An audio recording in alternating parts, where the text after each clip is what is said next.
Patih Lembu Segoro. Ya, di Macan Kumbang, aku setuju. Tentu tidak mungkin di siang hari mencari anak buah Jurang Gerawa, sementara kita tidak mengetahui jalur yang dilewati tadi malam. Di mana letak hilangnya kedua anggota kita? Apa alasan mereka keluar dari grup tanpa memberitahu lebih dulu? Jurang Gerawa.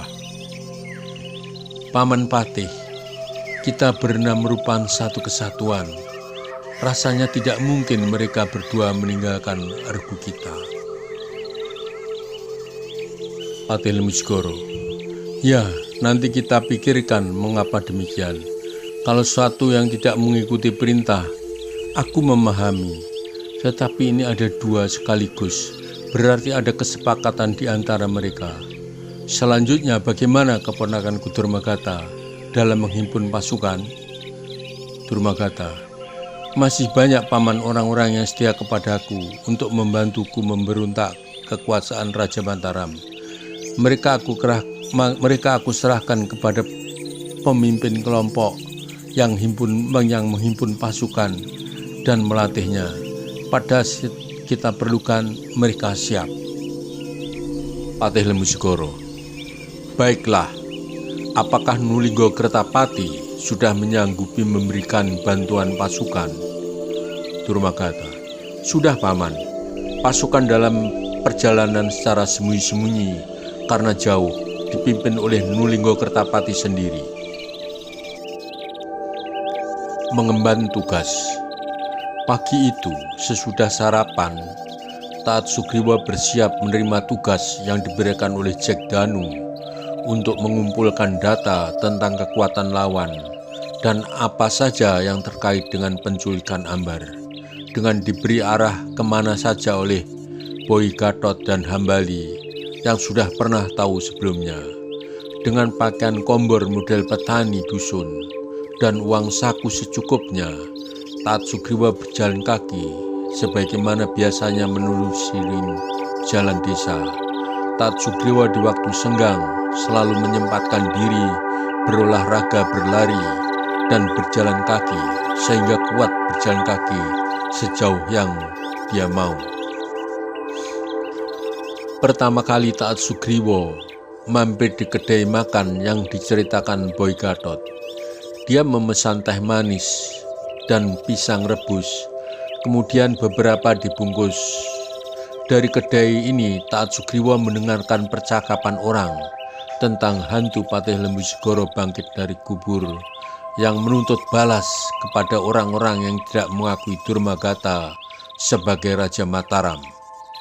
Setelah membayar makan dan minum, kemudian Taat Sugriwa berjalan kaki menuju pasar Borobudur yang pagi itu sudah agak ramai dengan pasokan dan distribusi bahan pangan karena aktivitas hanya dilakukan di pagi hari sampai menjelang sore. Yang biasanya dilakukan pada malam hari sudah tidak ada lagi, jadi pasar nampak sibuk sekali.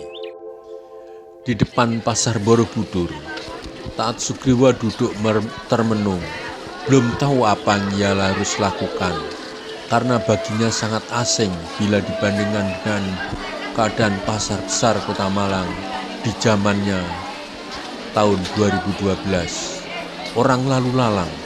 Kini di pasar Borobudur, orang lalu lalang hanya bergerombol, tidak ada aktivitas jual beli.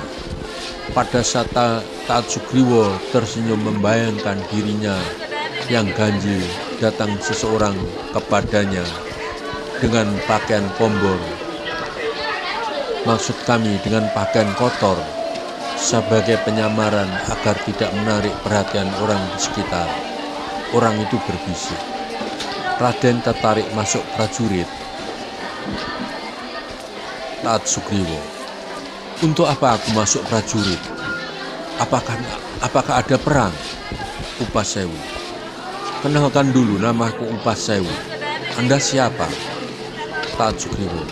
Namaku Sugriwa. Upasewu. Sugriwa. Perang sih tidak. Hanya berjaga-jaga bila negara memerlukan. Kita sudah siap perang. Aku sedang mencari tenaga prajurit. Sugriwa cocok dengan tinggi badan, kekar, pasti memiliki sehat jasmani dan rohani. Tak Sugriwa, apa syarat menjadi seorang prajurit? Kenapa memilih aku? Dan kenapa pakaianmu kotor sekali? Upasewu, jujur, karena ini tidak semua orang dapat diterima. Hanya orang-orang yang terpilih saja untuk menjadi pasukan inti. Perawakanmu bagus, kuat dan tegap, pasti Anda sehat jasmani dan rohani. Kalau pakaianku kotor, karena aku tentu saja menyamar agar tidak kelihatan kalau sedang mencari tenaga prajurit pilihan. Coba kalau pakaianku bersih, pasti orang berebut untuk menjadi prajurit yang menjadi impian bagi pemuda di sini. Tak Sugriwa, apakah ini dari kerajaan Mataram? Upasewu, bukan. Tak Sugriwa, bukankah kita ini berada di wilayah Mataram? Upasewu, benar, kita ada di wilayah Mataram. Tetapi Mataram kerajaan yang lemah, hanya mengandalkan kepercayaan tertentu. Kita butuh raja yang mampu memperluas wilayah Mataram. Tentu saja dengan cara merebut wilayah lain sedikit demi sedikit, agar wilayah Mataram semakin luas. Untuk itu, kita memerlukan prajurit yang tangguh. Kalau Sugriwa tekun dan nantinya kerajaan Mataram luas, pasti bersamaan itu Anda jadi orang berpangkat, menjadi kepercayaan raja.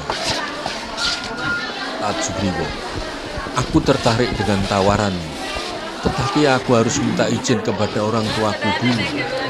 Nanti setelah mendapat izin, baru aku mencarimu di sini. Apakah sudah ada yang mendaftar? Upasewu, belum. Aku hanya akan mencari 10 orang saja, orang yang benar-benar memiliki kepribadian. Sampai ketemu lagi. Tak Sugriwa, sampai ketemu lagi. Sugriwa ingin tahu siapa yang akan menggantikan Raja Samaratungga kali ini. Apakah Durmagata? Tetapi rasanya kurang pada tempatnya untuk menanyakan itu. Malahan Sugriwa bisa dianggap curiga. Terputus komunikasi dengan Upasewu.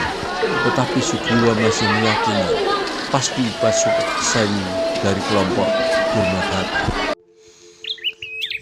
Interogasi tawanan. Pagi itu, setelah mendapatkan informasi tentang kedua tawanan dari Diana Sunaringsasi dan Yoseko, Boy Gatot dan Hambali diminta menginterogasi untuk pengumpulan data kekuatan lawan kepada 2 anak buah Juranggrawa. Sebelum melakukan tugasnya, Boy Gatot dan Hambali menghadap Jack Danu untuk minta nasihat yang diperlukan. Boy Gatot, Jack, kami berdua akan menggorek beberapa keterangan terhadap tawanan yang semalam diculik oleh Diana dan Yoseko. Apa yang perlu kami lakukan?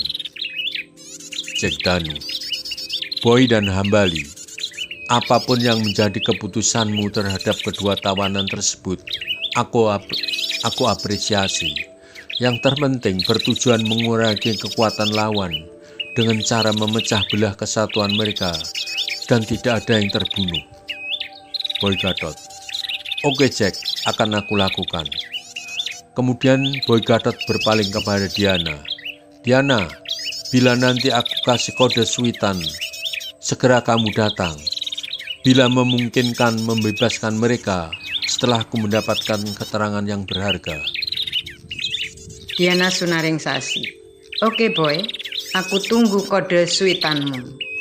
Untuk apa kamu membawa sepiring gula merah dan 2 bungkusan itu? Boy Gatot, bungkusan ini pakaian rombeng dan sedikit pisang rebus untuk mereka berdua. Bila memungkinkan kita bebaskan. Dan gula merah ini untuk melumuri badan mereka agar semut-semut merah demikian banyaknya yang menghukum mereka.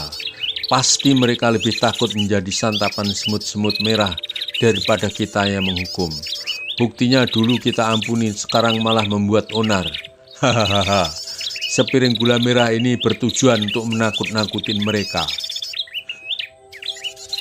Diana Sunaringsasi, wah Boy, kamu memang banyak akalmu untuk menjatuhkan mental seseorang. Ya pasti takutlah dengan gigitan semut merah yang demikian banyak di halaman belakang.